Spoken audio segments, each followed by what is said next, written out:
Fala aí, meus ninja, Rodrigo, trazendo pra vocês mais um review de Ninjago.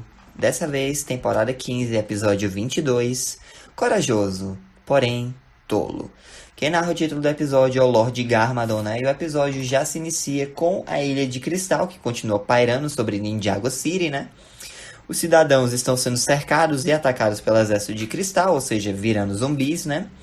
Quando os quatro ninjas originais chegam e começam a destruir o exército de cristal com seus veículos turbinados, né? O pessoal comemora, o Vini filma tudo. E aí nós vemos que em Cryptarium, alguns dos prisioneiros, né, estão com opiniões divididas. Tipo, alguns estão comemorando os ninjas, enquanto outros estão vaiando, né? Inclusive, alguns esperam que os ninjas percam essa luta, porque assim os prisioneiros vão conseguir planejar uma fuga, escapar e fazer o que quiserem. Porém, surpreendentemente, numa reviravolta, o Ronin, né, prova que ele ainda é um ser humano minimamente decente. Eles, não, peraí, né, gente? O que eu tô vendo são pessoas corajosas se arriscando para proteger todo mundo. Então, um pouco mais de respeito, por favor. Cara, não foram eles que te jogaram aqui na prisão? Ele, sim. Mas, se não for por eles, quem é que vai lutar? Eles, pelo amor de Deus, Ronin. Pelo amor de Deus. Vamos saquear as coisas deles. Ah, é? E o que é que vai ter para saquear se os ninjas falharem? Se eles perderem, já era, tudo acabou. E aí, né, bate o senso de realidade neles. Eles pensam, não, na verdade, a gente apoia os ninjas assim, vão lá, ei. O Ronin mostrou que ainda tem pelo menos um resquício de decência dentro dele, né? Pelo menos isso. Porque eu não gosto de personagem mesmo, mas tive que comentar, né? Tive que dar o braço a torcer aí. Ele manda todo mundo calar a boca, né? E aí, na caverna da Samurai X, nós vemos que a Nia e o Lloyd estão avisando para os ninjas conservarem, né, a energia dos veículos, porque eles estão forçando muito os motores no modo turbo. Então, o Mestre Wu, ele aparece, né, vestindo a armadura do dragão, com algumas modificações feitas pela Pixel. O Garmadon até diz, seguinte, isso aí não vai te proteger do Overlord não, hein? E aí, o Lloyd, cara, por que você tá aqui? Se você acredita tanto assim que a gente vai perder, hein? E ele vai embora, o Mestre Wu vai atrás dele. E aí o Garmadon, ele fica olhando meio triste, né, pra o Crystal Fern, que tá dentro de uma lata de refri. E a Nia, tipo, ela fica, isso é uma planta? E o Garmadon explica lá sobre o Crystal Fern e tal. E aí a Nia diz, relaxa, ele ainda tá vivo. A minha mãe, ela é uma péssima jardineira, mas ela não conseguiu matar essa espécie de planta. Então, ele vai ficar bem. É só você regar com um pouquinho de água. E aí a Nia fica triste, né? Porque ela lembra que ela não tem mais poderes elementais. E aí, beleza. Eles se reúnem, né? Vão pro Bounty e se preparam para sair também. Na Ilha de Cristal, a Harumi acaba percebendo o Zane se aproximar no jato Golden Dragon, né? Mas o Rei de Cristal tá confiante, ele diz que o veículo vai ficar enfraquecido. Só que ele tá enganado, né? Porque o Zane, ele lança alguns torpedos que acertam a ilha. E o Overlord logo percebe, eles devem ter algum escudo, alguma camada de proteção. Liberem os Dragonides. E aí, né, os Dragonides começam a sobrevoar, atacar os ninjas por aí, o Bounty chega. E os Dragonites também começam a atacar o Bounty, né? Onde o Lloyd, a Nia, o Mestre Wu e o Garmadon estão. No meio dessa confusão, o Christopher acaba sendo esmagado e o Garmadon se enfurece, né? Ativa a forma Oni dele, que deixa a Nia apavorada. Ele começa a destruir alguns Dragonides, né? Porém, ele acaba se distraindo quando vê a Harumi. Ela aproveita, né? Ela salta em um dos Dragonides, vai voando e consegue destruir um dos motores do Bounty. Enquanto isso, o Kai e o Cole estão lá em Ninjago City, né? Um dos Dragonides pega o veículo do Kai, solta em cima do Cole, que perde o controle. Eles batem, né, numa parede lá. Eles acabam se chocando um contra o outro.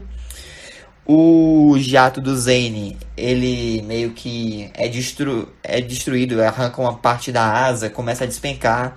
O Zane, ele tenta ejetar, mas os sistemas falharam. Então o jato cai com tudo, passa por um túnel, vai numa rodovia e explode. O jato do Zane explode. E aí, né, o Mestre Wu, ele aproveita enquanto o Bounty tá caindo, ele consegue saltar até o Templo de Cristal. E ele tá carregando consigo a espada do Osso do Dragão, né, a espada Dragon Bone. E aí o que acontece é que o veículo do Kaido Cole ficou danificado, né? O jato do Zen explodiu e o Wu ele começa a enfrentar o Rei de Cristal no mano a mano. Porém, ele obviamente não é páreo, né? E aí a espada de Dragon Bone é jogada longe na cidade. O Mestre Wu, ele toma uma rajada de choque do Rei de Cristal, que também ri, né, da cara do Wu, que começa a despencar. O Lloyd e os outros ficam chocados, né? O Garman até fica sem reação. Tipo, ele tem asas agora na forma Oni, mas ele não foi atrás do Wu. O Wu recupera a consciência e revela uma das modificações feitas pela Pixel na armadura. A armadura agora tem asas, né? E aí o Mestre Wu ele começa a planar, né? Porém, o Rei de Cristal não tá nem aí para isso. Ele vai até os cristais centrais da Ilha de Cristal e libera os poderes dele com tudo. Ou seja, uma rajada desce e Ninjago City fica toda cristalizada. Pois é. Logo em seguida, ele direciona uma rajada no Bounty, que começa a despencar, né?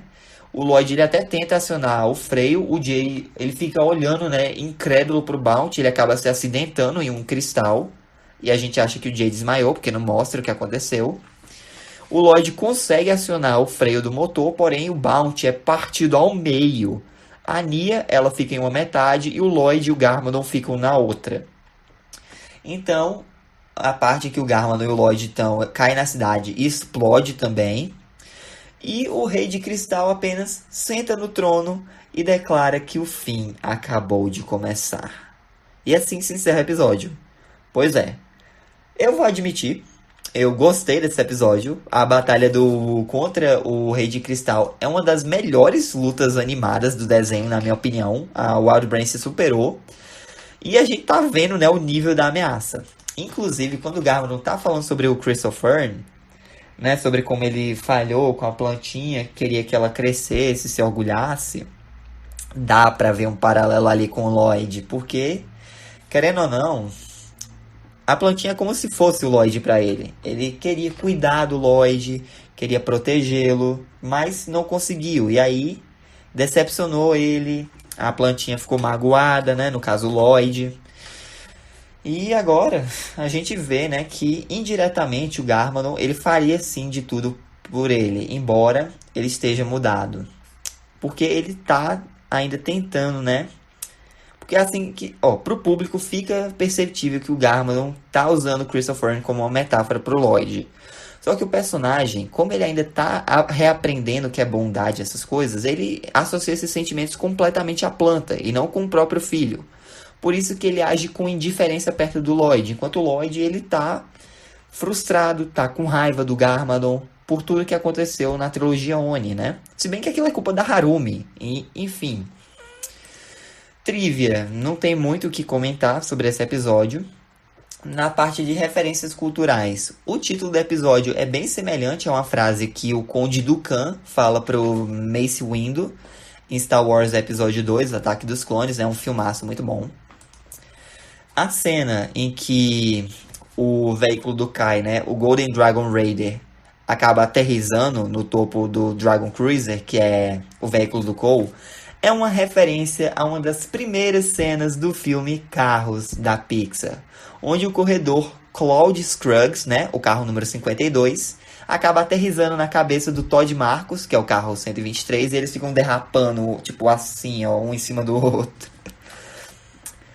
Vamos falar sobre continuidade. O apelido que o Jay dá pro Lloyd, né, tipo, estraga prazeres, foi anteriormente designado para o Cole, no episódio 1 da 8ª temporada, e o Jay também foi o responsável por dar esse apelido. Vocês devem estar se perguntando, a armadura de dragão, que armadura é essa que o Wu tá usando? Essa armadura que o Wu tá usando é a mesma que ele usou na temporada 9, quando ele voltou do reino dos Oni e dos dragões. Só que aqui ele tá usando só o peitoral, né, o busto da armadura, ao invés de usar a armadura completa. E a espada é a mesma espada, né, a Dragon Bone. A armadura ela sofreu algumas modificações, né, como já foi mencionado pela Pixel, e agora tem asas que conseguem se abrir para o seu usuário planar, né? Quando o Kai e o Cole têm os veículos deles se chocando um contra o outro, eles ficam impossibilitados de lutar. Isso faz uma referência a quando os dois se sacrificaram lá na Speedway 5 Billion, né, dentro do Prime Empire, para que o resto da equipe, no caso o Jay, o Lloyd e a Nia, conseguissem pegar a Kitana amarela.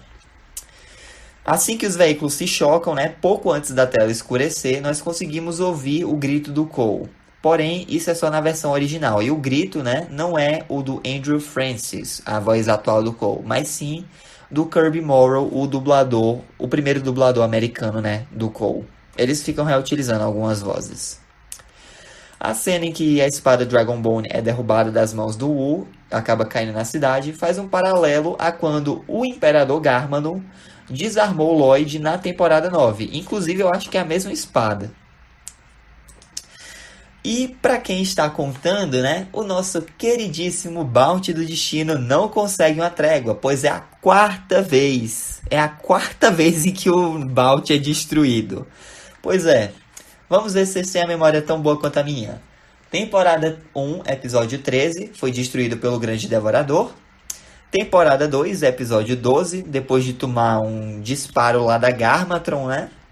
Temporada 8, episódio 10, partida ao meio pelo Colossus. E agora, partida ao meio de novo por uma rajada disparada pelo Rei de Cristal. E adivinha? Também é a 7ª vez em que o navio acaba se espatifando em algum lugar. Além das 3 vezes que eu citei acima, né? Nós temos a temporada 5, episódio 2, quando cai lá na Floresta da Tranquilidade, depois do confronto com Morrow. Deixa eu ver aqui.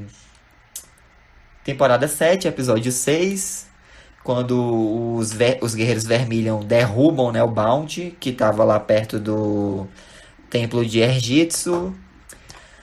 Na temporada 8 também, no episódio 5, né, quando o Bounty começa a cair em direção ao Olho Primordial, depois da luta contra o mech hackeado lá da Samurai X.